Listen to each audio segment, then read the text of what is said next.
এতিয়া অনুশীলনী 6b এটা সংখ্যা ওলোৱা যাৰ দুগুণৰ লগত 5 যোগ দিলে 47 হয়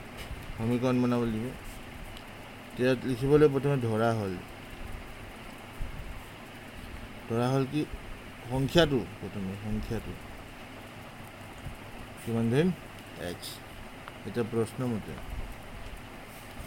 কি কৈছে এটা সংখ্যা ওলোৱা যাৰ দুগুণৰ লগত 5 যোগ দিবলৈ তো সংখ্যাটোতে এইটো তার দুগুণ কিমান হ'ব 2x তাত কিমান যোগ দিম 5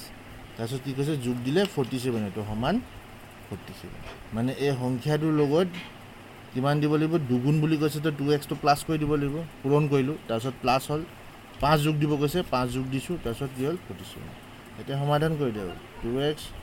47 প্লাস 5 টো এপিনে গলে -5 2x 47 47 আৰু 5 গলে কিমান হ'ব 42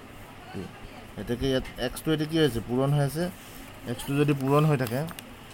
এপিনে কি হ'ব এতিয়া হৰণ আনিলে 42 তলত x টো বহিব তো 2 দুগুণ 4 2 গুণ 2